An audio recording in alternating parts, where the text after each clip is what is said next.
Hello, and welcome to episode 119 of Pop Culturally Deprived, where each week we watch a movie I've never seen before, which is most of them, and talk about the good, the bad, and the ridiculous yet nostalgic. This week we're going to be talking about Wayne's World 2 on your I Like Them Teeny and Toasty podcast. I'm Mandi Kaye, and when I'm not being annoyed by the patriarchal standards of 90s flicks, you can find me on Twitter at Mandi Kaye. And I'm Matthew Bose, and I'm now back in your ears weekly. You do not have to miss us at all. We are back on the regular schedule. Yay! That life thing, pause, back into podcasting. Exactly. Yes. Yes. Every week now. Movies. Absolutely. Well, we've got some exciting things lined up, so we're going to have a chat at the end about them. Because we've got a film to talk about. Is that Boy, what this howdy. is? What a film have we got to talk about. Oh, this is going to be a thing. Oh, Lord. But we had to do it.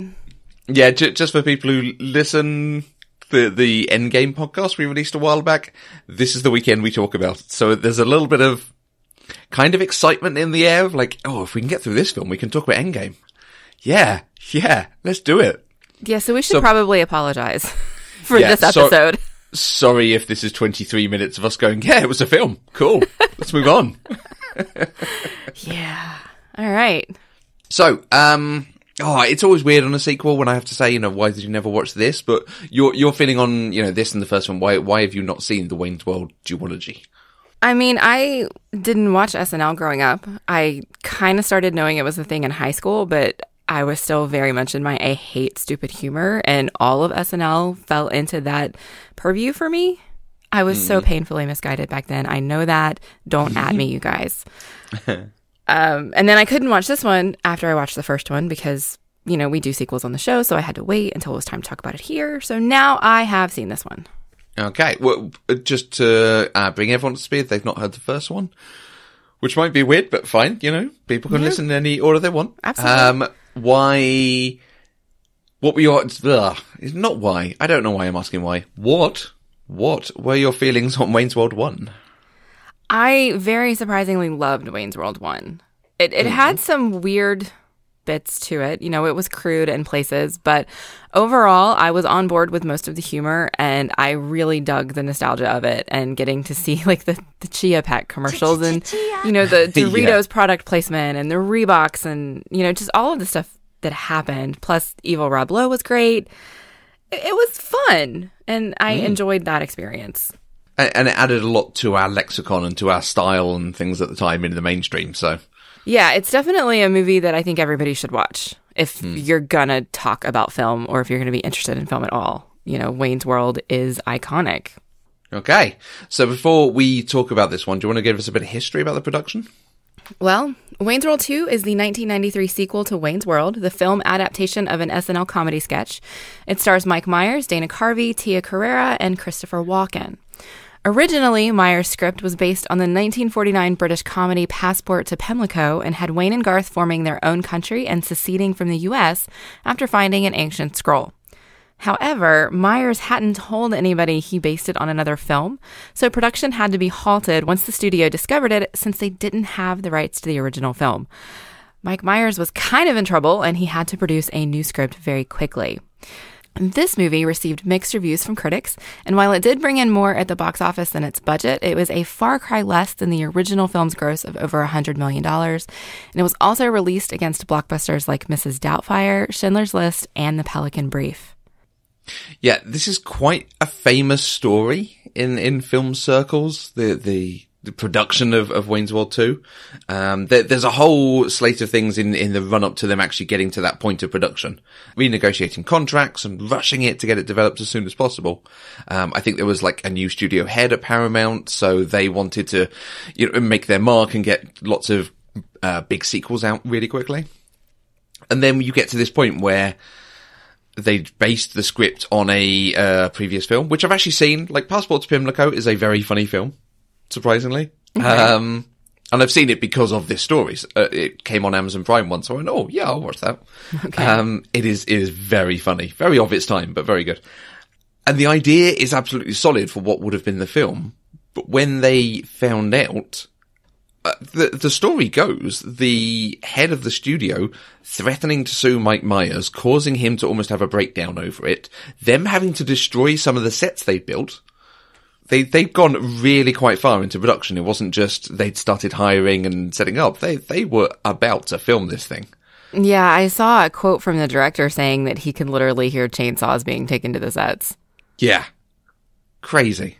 And so they then get in this scriptwriter to come and work with them, and it's basically, you are going to live with whatever we give you. Just work with them, get a thing done, get a film out. That makes a lot of sense for what they actually put together. Yeah, there are times this is cobbled. And it's just, oh, it's an idea. It doesn't have to link to anything. Let's just get it in there. Yeah. Yeah. Okay. What is it about? Give us a synopsis.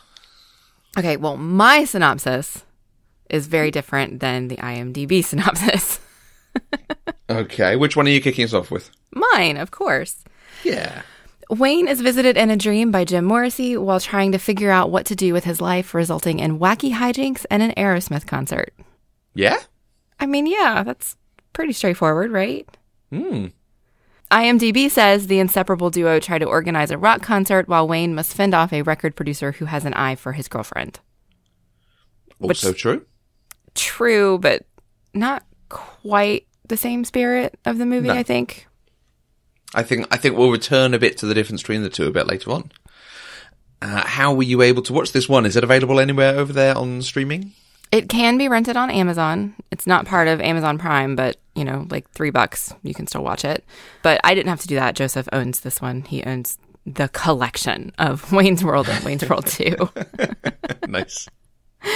And if I remember correctly, you do own these because you love Wayne's World, the first one. Yes, I have the box set. It's one DVD that holds one case that holds 2 DVDs. But it is available on Sky Cinema, and like you can rent it on different sites. Awesome. This film has the inclusion of Christopher Walken. Rob Lowe turned down the opportunity to come back for this film. They wanted Rob Lowe to come back and play a different character, but just not explain it. And he thought, no one's going to understand that. Oh, that would have been amazing. I think, you know, time has proven him wrong that the audiences are smart enough to deal with that sort of thing. Right. But Christopher Walken, I can't remember if we've seen him at all on the show before. I can't believe we've gone this many episodes without seeing him. So what's your experience of Christopher Walken? More cowbell. I got a fever. And the only prescription is more cowbell. Right, okay. I mean, doesn't everybody know Christopher Walken because of More Cowbell? Well, if you live in, you know, the 1 or 2 countries that enjoy SNL, maybe. Okay, fair enough. I looked it up because I wasn't sure when More Cowbell came out on SNL, and I wasn't sure if it was before or after Wayne's World. It was much later. It was 2000. I thought it was so much earlier than that. Really? Yes. Okay, I thought this was like, late 80s sort of joke. No, I mean, because Jimmy Fallon was on SNL at the time, and so I knew it couldn't have been that old, but I expected it to be in the 90s, not 2000. Okay. So yeah, More Cowbell is where I know Christopher Walken mostly from, although my mom really loved the Prophecy films back in the 90s, and Christopher Walken played the main character in that, and he had this like signature thing where he would just go shh, and people would fall over dead. Okay. And she loved it, so I'm familiar with that. Cool. And he sang in Hairspray. He was Tracy Turnblad's stepfather in the movie adaptation of Hairspray. I have not seen that. It's actually really good. Okay. And I mean, just in general, everybody knows who Christopher Walken is because he has that like unique way of speaking. Yes. Which I'm not even going to attempt to do. Everyone does imitations of. Ryan Reynolds does a good Christopher Walken. I think he did one like every single episode of 2 Girls, a Guy in a Pizza Place. I never saw that, so. It's okay. I have been reminded that we have seen him once before, ever so briefly, in Pulp Fiction, which came out the year after this. Oh. I really don't remember him being in that, but I don't remember a ton about that movie except for say what again? Don't. You're just going to get me quoting it all over again. That's where you're going to go. All right. Wayne's World 2. So we're hitting up a sequel to a film you particularly enjoyed. Did you enjoy this one? I really didn't. Oh, no. Really didn't. Can you give me a sort of overview on your feelings on why not? I I think part of it was the lack of focus. It didn't really have a unified story that I was invested in. So that's the first thing, I think. There were one-off jokes that were funny, but most of the jokes were more crude and offensive than anything else. Mm-hmm. And then it leaned into that because they thought that was where the humor really lied. Yep. In this movie, and that was probably because of the script issues they had, which I was unaware of when I watched it, but they leaned into the things that they thought would get the biggest laughs. Mm-hmm. And that just made for a really crappy movie. Like I said up in the opening, it's a patriarchal standards of 90s flicks. You know, we got Wayne once again saying that Cassandra was going to be his. Oh yes, she is going to be mine, in the quote. I didn't really take notes on the stuff that I hated because I was just like so annoyed by them. So I'm having a hard time remembering specifics. Yeah. It's really more of a general feeling of, I kind of wish I hadn't seen this movie. Oh no, it's that bad. It is. I mean, it's not, okay, so it's not as bad as Clerks. I was just about to say, if you had to watch this or Clerks. Nothing is ever going to be as bad as Clerks. Although I've been saying that for so long now that I want to rewatch Clerks just to see if it still is as bad as I think it is, or if I'm building it up to be that bad in my head. Perhaps we need to do Clerks 2 at some point. I swore I wouldn't do it, but maybe. Honestly, maybe. Okay. I think I agree with you. Oh, it's really hard. I have a tough time with this because I'm not sure whether I enjoy it or not. There is a core story in this that I think is really good that is trying to get out, and I think the film doesn't know it. I think they need a couple more passes on the script to get rid of some of the stuff. There's stuff in here. The whole introduction piece that ends with, hey, I'm a year older and I'm getting hair in really weird places. Mm-hmm. Like, you know, we'll ignore the fact that Mike Myers is 50 by this point. Right. But at the very least, he's, let's say 19 here. Let's put him as young as he could be and say 19. He's actually probably early 20s, isn't he? Probably. So that feels a little strange there. But then a few lines later, we have him kind of making fun of Garth, saying Garth finally got his pubes. Mm-hmm. Like, but wait, isn't that the joke you've just done about yourself? Yes. And again, aren't you like at least pretty much 5 years too late for this? I tried. Here's what I did before he made the joke about Garth. Go on. I was thinking, if you're getting hair in really weird places and you're older, maybe he's getting like long ear hair and nose hair. That could have been it. But then he did the joke about Garth, and I was like, it didn't work. Okay, so he's making a joke about, like, I'm so old now. I've got those bushy eyebrows, the old man. Okay, yeah. I was trying to be generous in that moment and give that to them. And then later you get the joke of Garth talking at the bar, and every time an attractive woman walks past, he goes, swing. And it's just, it goes on so long, and I do not believe women who look like that would be at their party. Right. There's a huge amount of dissonance there. But in the middle of this, there is a story about young men learning responsibility, trying to do something that matches their interests, you know, rock music and presenting and putting on a show for the community that could lead. There could be a story in here of him learning he can rely on others, that he doesn't have to take care of Cassandra, she can work with him or something, that you can learn responsibility at the same time as enjoying yourself, which I think might even be one of the messages that's given. But I don't think we get that story, which is the IMDb, those two synopses you gave. Mm-hmm. The IMDb one is they try to organize a rock concert whilst other things happen. But the story they're actually giving us is, hey, Wayne goes through stuff and he gets visited by this crazy guy and they have a wacky adventure, which is rubbish and doesn't work and isn't funny. Right. Exactly. I think my final note in my notes doc, or close to the bottom, was if Wayne has to be told what the lesson was, he didn't learn it.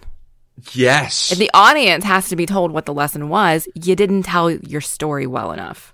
Yeah. And that's kind of how I came out of this movie feeling. I think you're right. It did have potential, But it feels so rushed that they just couldn't give it the time and space that it needed.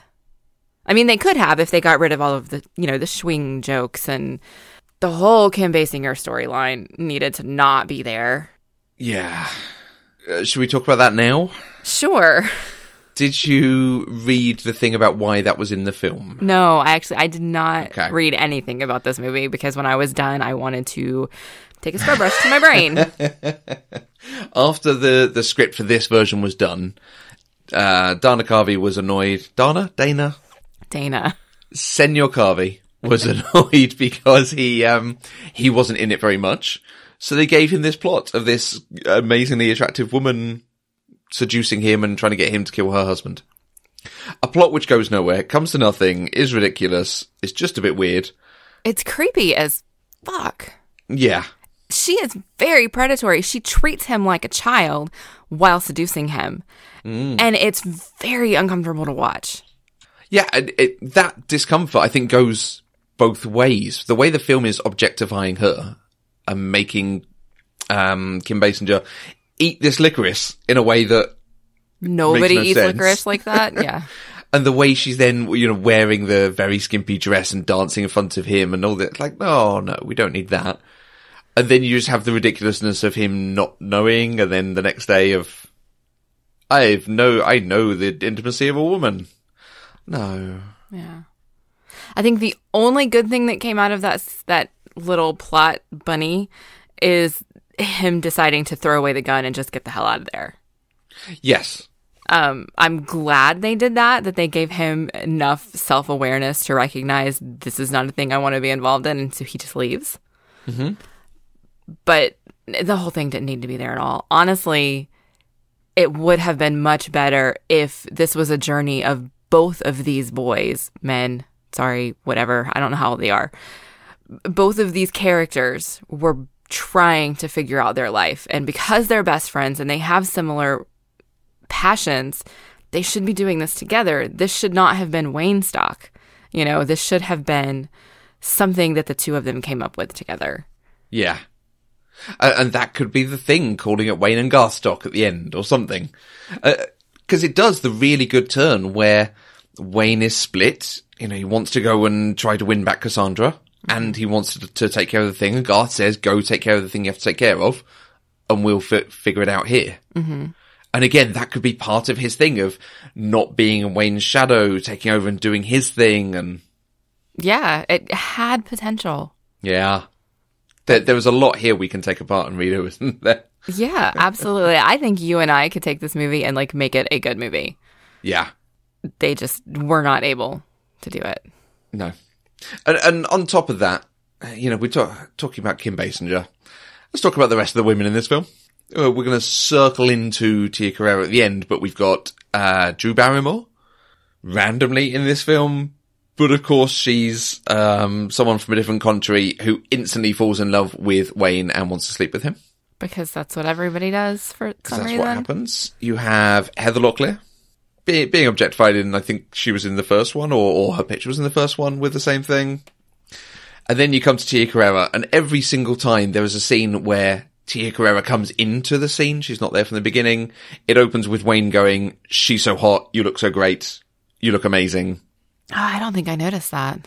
It's every single time, which in some ways is fine. She's his girlfriend. He's complimenting her. That's okay. But if the lesson is that Cassandra loves you no matter what, I don't feel the film should minimize her in the way that it does.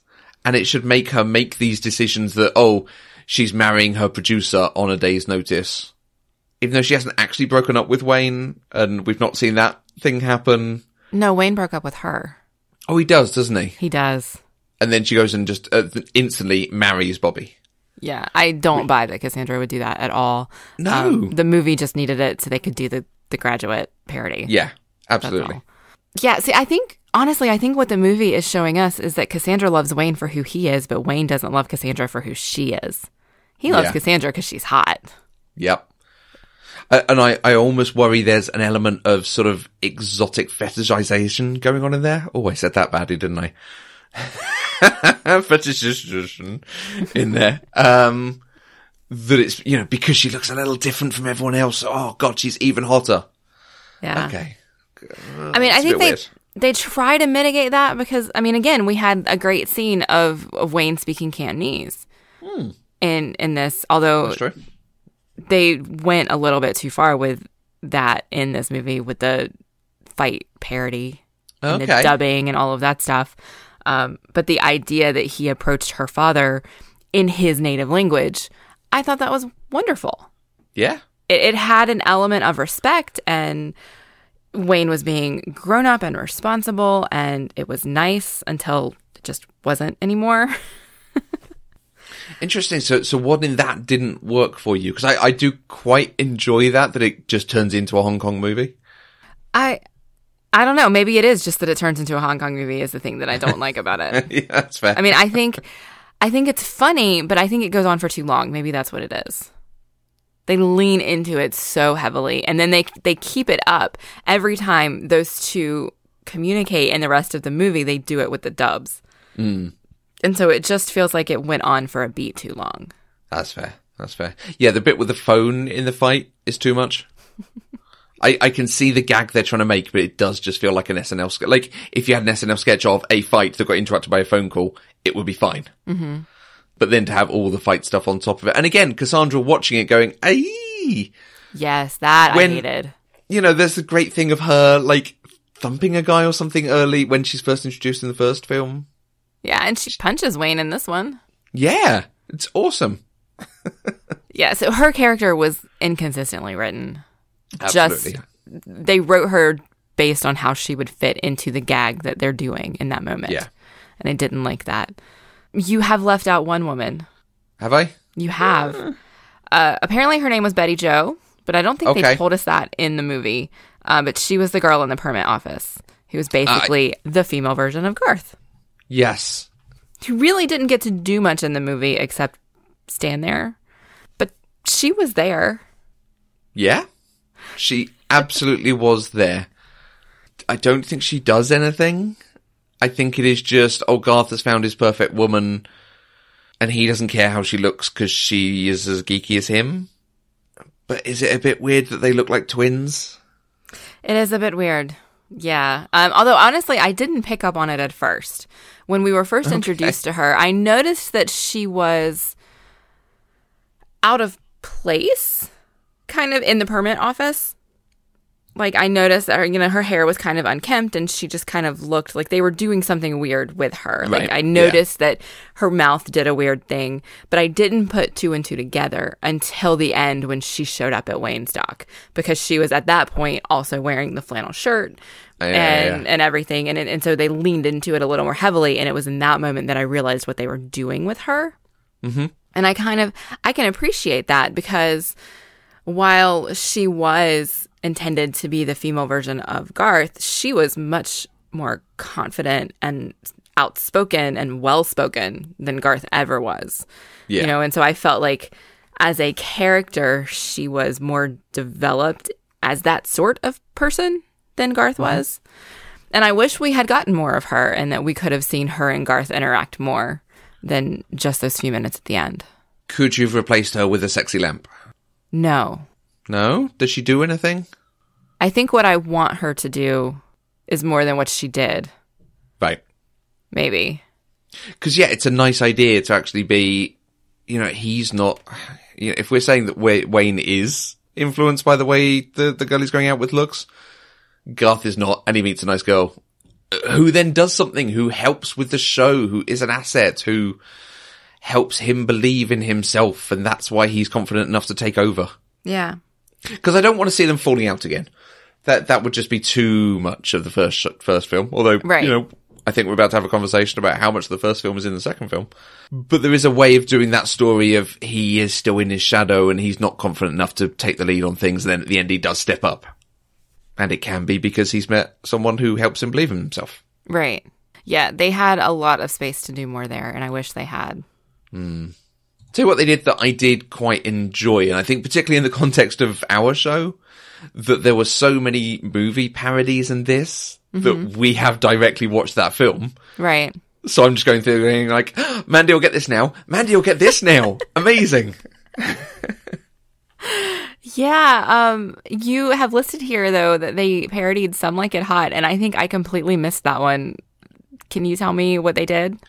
It's the wonderful moment, and it's not a wonderful moment. It's bad. It shouldn't be in the film. But it is the moment in the morning when Garth has spent the night with Honey. Oh, and he comes back in with a bubble pipe. Yes. Good morning, darling. I hope I wasn't too much of an animal last night. Yes. Okay, absolutely. I was thinking that was weird. I was like, I know he's like doing something, but I wasn't quite sure what it was. But you're absolutely right.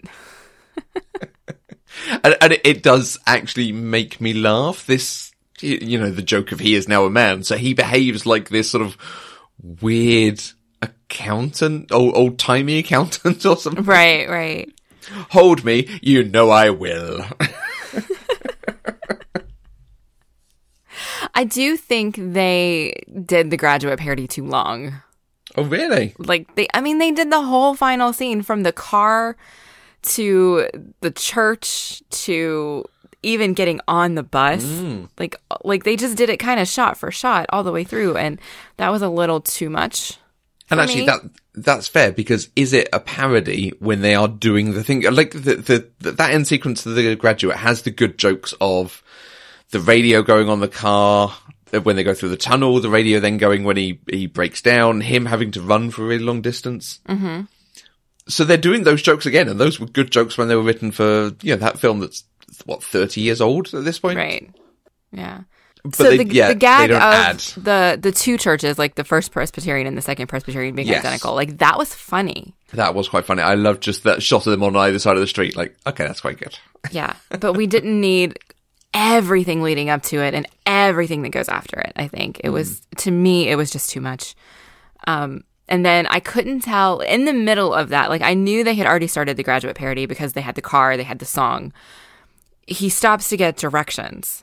Yeah. And I couldn't figure out, and I looked this up and I still don't actually know, was that a parody of something, or were they just trying to get Charlton Heston to do something funny? Yeah, I don't think it's a parody. I think it is just pure sort of meta humor. Okay. That you do see in some places, the bit in Spaceballs where they kill one of the crew who's filming them, that kind of thing. Okay. It's that sort of knowing, you know, we are making a film here, don't forget. Yeah. Yeah. Well, and they leaned on that a lot in the movie. I mean, they broke the fourth wall a lot. I mean, the first scene, they broke the fourth wall to talk to us. But then, you know, even at the end, do we want the movie to end like this? You know, let's do this. No, we didn't like that ending either. Let's do this. They leaned into that. Yeah. I did like that. Like, that was humorous. I appreciated it. Like, the movie was self-aware about what it was. Mm-hmm. So it did have a few, like, good things happening. I think just overall, the bad outweighed the good. I would agree on that as well. Let's talk that point on the fact the first film appears in this a lot. I feel like rather than doing, we're going to make reference to stuff from the first film, but either improve it or just be side reference thing, it's shoehorned in. Like, okay, we have to have them doing the show and doing the extreme close-up. We have to have them playing hockey and saying game on. We have to have a bit of Ed O'Neill. We have to have... Mm-hmm. And there's just so many bits like that I'm like... Well, it's funny because I was editing our Godfather 3 episode yesterday before I watched this. And we talked about that a lot with Godfather, about how they had a checklist of things they had to get to make a Godfather movie. And they did that with Godfather 3. And I was watching this movie last night and I was like, they did the exact same thing. Like the jokes, what does a sphincter say? Mm-hmm. You know, so there were so many different things, and it just felt cheap. Mm-hmm. I think it didn't feel creative. Yeah, I think you used the word clunky earlier. Mm-hmm. Yeah, that's how that feels. Because the sphincter one, a sphincter says what? What? It's Mandy. That's almost the sort of thing I want. Okay, do the joke and the reference in the first one, but then do something different with it. The fact that Christopher Walken goes, no, I can see what you're doing. Come on. That one was actually nice. Yes. Yeah, that's taking a thing and then incrementing it, doing something just a little different, but so much this film isn't. It's just going, right, what are people going to want to see that we enjoyed in the first one? At least there's no, a song and a headbanging moment. In this, we have the whole piece at the Aerosmith concert, which is quite good. Mm-hmm. I quite enjoy a lot of the humour there. That setting the guy's hair on fire, crowd surfing, and a fridge comes over the crowd, stuff like that. It's quite good. Yeah. Well, they did do. I was concerned where at the beginning they were all in the car listening to the radio, and the shot was set up exactly the same way as Bohemian Rhapsody was, and I was like, "What are they going to do now?" I know it's not Bohemian Rhapsody. They can't possibly do that again, and they didn't. But they still did the whole. They all screamed. With the screaming man true thing. So again, they still did something very, very similar there. They still had, like you said, the hockey game, even though it wasn't outside this time, they still had it. And I think, honestly, the thing that got me the most, though, and I don't even think they did this on purpose. I'm not sure this was one of those Wayne's World boxes they had to check. But the whole storyline with Cassandra was almost exactly the same as it was in the first one. Right. Just Christopher Walken instead of Rob Lowe. Yeah. It's this man, this powerful man who tells her that he's going to make her career and then steals her from Wayne. Yeah. And then Wayne realizes and has to get her back. Like, why couldn't they have done something better? Cassandra is too smart for this. Because in the first one, we were pleasantly surprised that Cassandra figured it out on her own and she walked away from Rob Lowe. Yeah. In this one, she should have been able to see what was happening, and instead she marries him? Like, what? And in fact, in the first one, is Rob Lowe going after her? Because he's shown with a girlfriend. And there's the bit with the snake where she's not sure if it's the snake touching her or him. But I'm not sure that's the story. It is just Wayne's jealousy. I can't remember now. Yeah, I can't. And I can't decide whether I think they're doing something different by having Christopher Walken actually being into her. Because it feels like it, like you say, that it is exactly the same. Just now I'm trying to apply some actual thought to it. It's been too long since we did the first one. Yeah. So you're right. I can't remember if Rob Lowe was just trying to screw Wayne over with the show or if there was an element with Cassandra as well. And I feel like there was an element with Cassandra, but it could have just been Wayne's jealousy. You're right. Yeah. But either way, they feel absolutely. very similar. Yeah. It is kind of the same thing. It's like, oh, you could be doing something better here about, the whole idea of you want to do something big, something impressive, put on a show. It's a good idea. Mm-hmm. And even getting the inspiration in a dream from a rock person is fine. But then it's also implied at the end that the bands turn up because of Jim Morrison appearing to everyone and sending someone to drive them there, rather than them actually, Wayne doing the work and getting the bands there. It is just down to the interventions of metaphysics. Right. Yeah. Which is a shame. It is. It is absolutely a shame. However, we are supposed to talk good stuff at some point. Do you have anything more? Yeah, do you have anything more you want to dig into on it? So I did really like the meta joke that they did about the watermelons and the chickens. Yes, on the street. Like, well, what are you doing here? Why are all these watermelons here? Oh, our job is to just make sure these watermelons are here. Oh, are you selling them? No, we're just making sure they're here. And these other guys, their job is to just walk this pane of glass across the street. And then Wayne stops. I wonder if this is going to pay off later. And then he runs into them and has to get into the graduate car, Yeah. That was genuinely funny. Like, I like the meta moments that it has. And if they had done more of those and incorporated those into an actual plot, it would have been great. Instead of me finding just a funny moment here and a funny moment there. I really, really liked Cassandra punching Wayne when she realized he had actually been spying on her. That was nice. And I wish that Cassandra had been the Cassandra that we got the whole movie. Yeah, absolutely.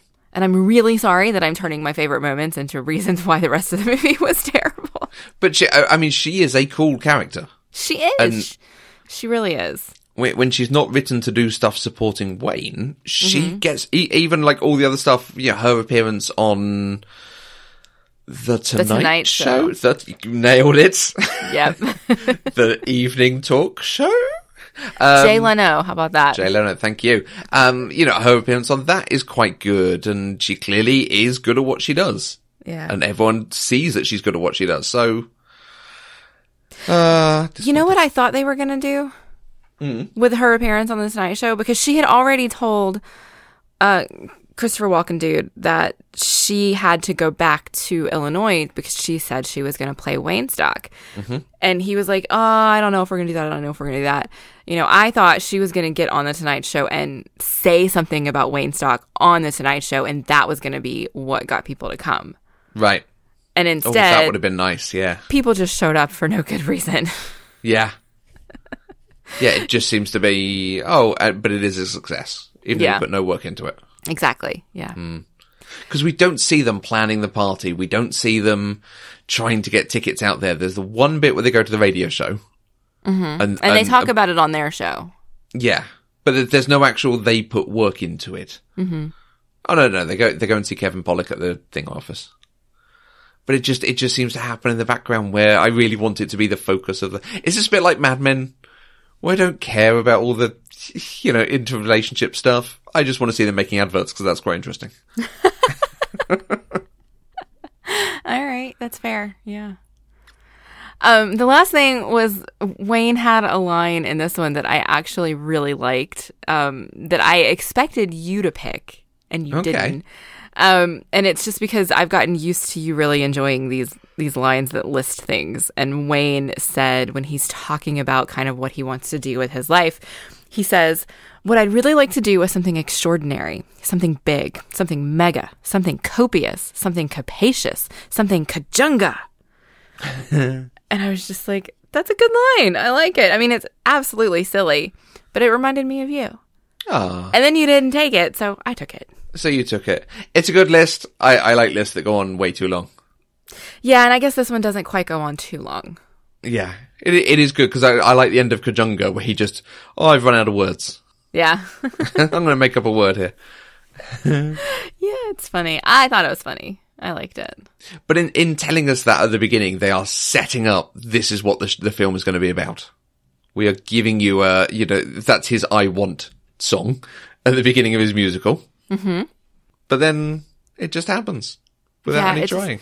It just kind of, it fizzles. Like, we don't get, like, you need that character development and you need him to lose something before he realizes how important it is to him. And then he needs to, like, work through that conflict to finally triumph. Yes. And none of that happens. And he's just handed this thing. Yeah. It just works. If this had been a coming of age, learning responsibility and behaving more as an adult while still enjoying yourself, awesome. It would work. Anyway. Yeah. Oh, are we hashing our ground? Yeah. All right. What about you? I know there's something in this movie that you liked. Well, that said, I have used the line from that bit at the ending. I think I've even used it on the show, the idea of getting your homework done on a Friday so your Saturday's free to party.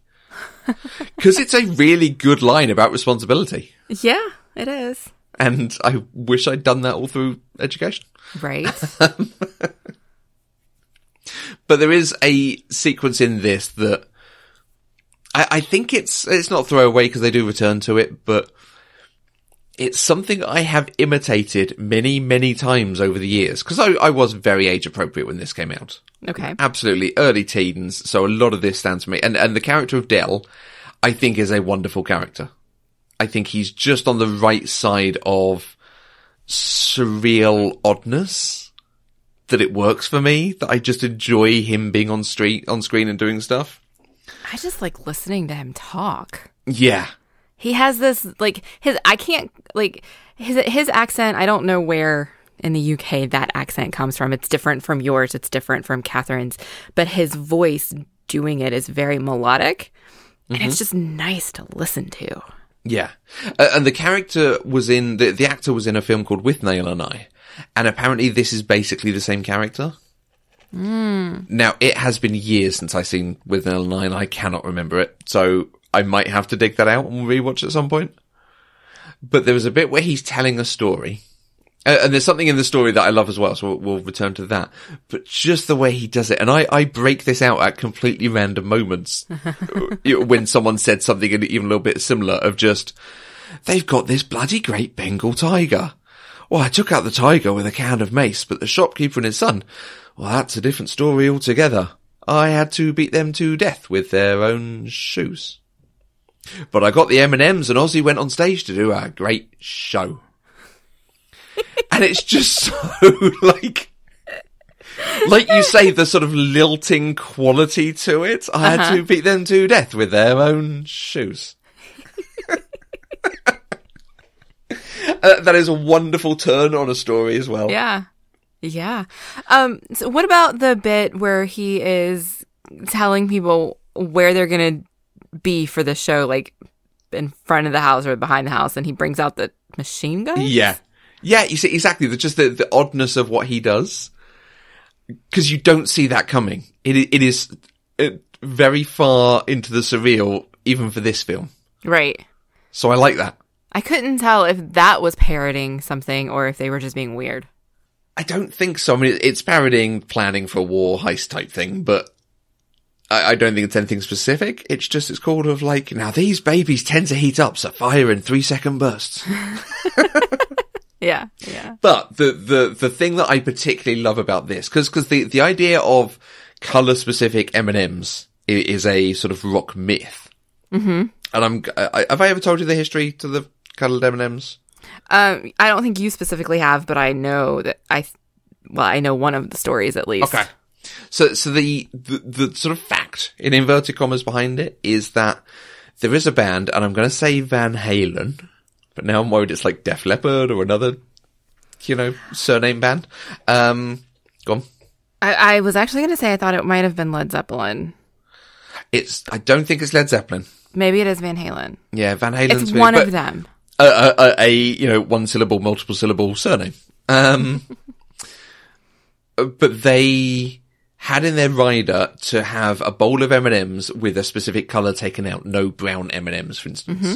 And the idea being it was an indicator of, has this venue taken all of our rider into consideration and done all the things, or could there be issues? Because they'd had one where they hadn't sorted the stage out, and apparently I think the drummer fell through the stage when all the equipment, it collapsed under the equipment. Right, yeah, somebody had gotten hurt, and so people, because of that, they put this really bizarre request in there just to make sure it got done. Yeah, but it's a really good way for them to just look and go, oh, there's no brown M&Ms, they must have done it properly.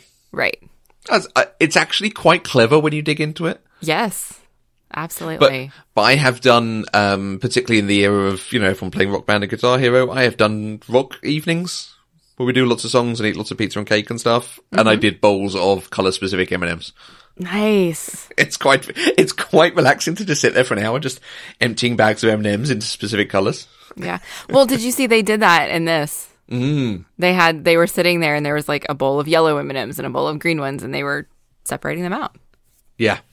Which was nice, since he told this story at least twice in the movie. Yeah, the return to it is also quite good because they're trying to get away, but they're also trying to be nice to him. Mm-hmm. Yeah. And they're mouthing it behind him, yeah. Yeah. I had to beat them to death with their own shoes. See, it is the sort of thing you can just bust out as like finishing off a story. Yeah, yeah. Bloody great Bengal tiger. All right. I think that we have beat this movie to death with our own shoes. Yes, yeah. So, let's talk about what's coming up for PCD. So, we are now going back to being weekly. We've gone through the holiday, new job, there are things we need to get done stage. Yes. We have got some guests coming up. We do. I'm excited. We have decided... I have been told there is going to be some reverse PCD with films that I've not seen before. Yes. Yes. Yes, there is. Apparently so. You know how we did Disney month in November? This is going to be Matthew hasn't seen this movie. Yes. July. June. Oh, July. July. That trips off the tongue. It does. Yes, July is the month of movies Matthew hasn't seen. That's a little better. How about that? Yay. I think we've got 5 lined up for that period. We do. It's a long month. Is there anything on that list that you are particular? What are you most looking forward to me watching? Oh, good gracious. I'm excited about all of them. Go on. You have to pick one. Well, if I have to pick one, it's going to be The Sweetest Thing. Okay. Because that was the movie that I asked you about that kicked off this whole idea. Right. And is that because it's a film you love or because you're interested in my take on it? I actually really, really like it a lot. Okay. Because it's not your typical rom-com. And I don't think you're going to understand that until you see it. But okay. It's funny because we've got it going up against, like, the one the week after that is 27 Dresses, which is your absolute formulaic rom-com. Okay. And The Sweetest Thing is not that at all. I think 27 Dresses was the one we both agreed on. Basically, there's 2 films you really want me to see, 2 films I'm interested in seeing, and one that we kind of agreed on in the middle. Yes, I think so. Okay. Yeah. Okay. And I'm even more excited about The Sweetest Thing now because it's got Christina Applegate in it. And I just started watching, she has a new show that dropped on Netflix yesterday called Dead to Me. And it's got some very, very dark humor in it. And it reminds me kind of this a little bit. Although this doesn't really have dark humor. You're just going to have to watch it. But needless to say, I'm excited about it. Okay. Cool. And trying to manage our future schedule, we don't want to have to miss out any weeks for anyone in the future. We have been asked by a few people to revisit some of the older films that we've seen. Does that make sense? Older films. It's not older films. Older episodes? To revisit films we watched in older PCD episodes? Yeah. Something like that? Maybe. Yeah, I had actually briefly mentioned doing this back on Patreon several months back, and then my schedule got crazy and I wasn't able to do it. So we are now talking about doing them occasionally in the main feed for everybody. Mm-hmm. And I think that's going to be a great way for us to actually get it done, is if we just schedule it on the show, because there are movies that we need to go back and revisit, like Thelma and Louise and Pulp Fiction, and now we're talking about Clerks.